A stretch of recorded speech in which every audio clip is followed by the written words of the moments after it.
दुनिया की सबसे बड़ी, सबसे पुरानी कॉन्फ्रेंस हो रही है, उसका रेजोल्यूशन है ये बुक। फिर से रिपीट करता हूं। दुनिया की सबसे बड़ी कॉन्फ्रेंस है, सबसे पुरानी कॉन्फ्रेंस है, और उसका रेजोल्यूशन है ये बुक। आप बोलोगे ये कैसे बोल रहे हो? उत्तर प्रदेश से करीब 80 से 90 किलोमीटर दूरी पर एक स्थान है नैमिसारण। अब वो नैमिसारण में हो क्या रहा है? 88,000 ऋषि, 88,000 intellectuals of that time are gathering together।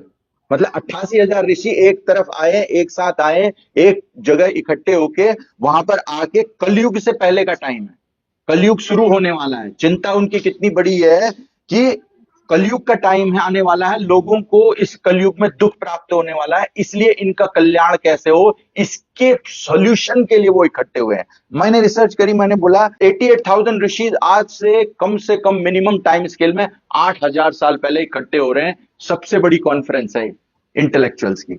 अच्छा, आज की कॉन्फ्रेंसेस को आप देखो, हमारी 1893 में जो पार्लियामेंट ऑफ रिलीजन हुई, जिसमें हमारे पार्लियामेंट ऑफ वर्ल्ड रिलीजन, जिसमें स्वामी विवेकानंद आए थे, उसमें भी बहुत से लोग आए थे। इसके अलावा यूएनजीए की असेंबली होती है, अर्थ समिट होती है, कॉप की समिट होती है, वर्ल्ड क्लाइमेट की कॉन्फ्रेंस होती है।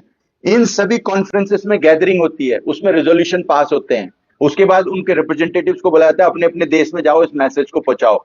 वो जो बेचारे, पहली बात तो 200 की जो कंट्री आती है, वो किसी चीज पे पहले इकट्ठा नहीं होती, एक रेजोल्यूशन पास ही नहीं कर पाते। बड़ी मुश्किल से कोई रेजोल्यूशन पास हुआ, वो अपने कंट्री में वापस आए तो वहां के कॉन्स्टिट्यूशन ने पास नहीं करा, वहां की पार्लियामेंट ने उसको पास नहीं करा। तो वो जो मैसेज होता है, अर्थ समिट हो, कॉप समिट हो, सब फेल हो जाती है ओवर टाइम।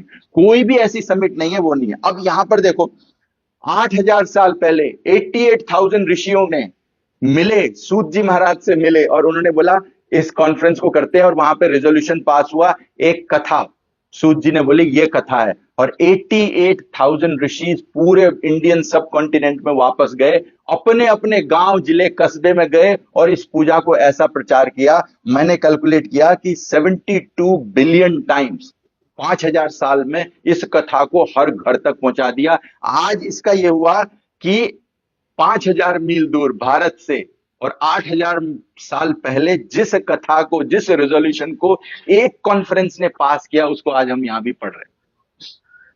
क्या पावर होगी इसकी, मतलब कि आज भी ये चल रही है। मतलब आप सोचो, एक सम्मेलन हुआ, सहमति बनी, ओरल ट्रेडिशन से, पूरा लिखत भी नहीं था उस टाइम पे, ओरल ट्रेडिशन से उसकी बात पहुंची, और आज भी हजारों घरों में ये सत्यनारायण की जो कथा है वो प्रचलित है। इसको कहते हैं continuity of civilisation, continuity of story telling. यह है सत्यनारायण व्रत की कथा।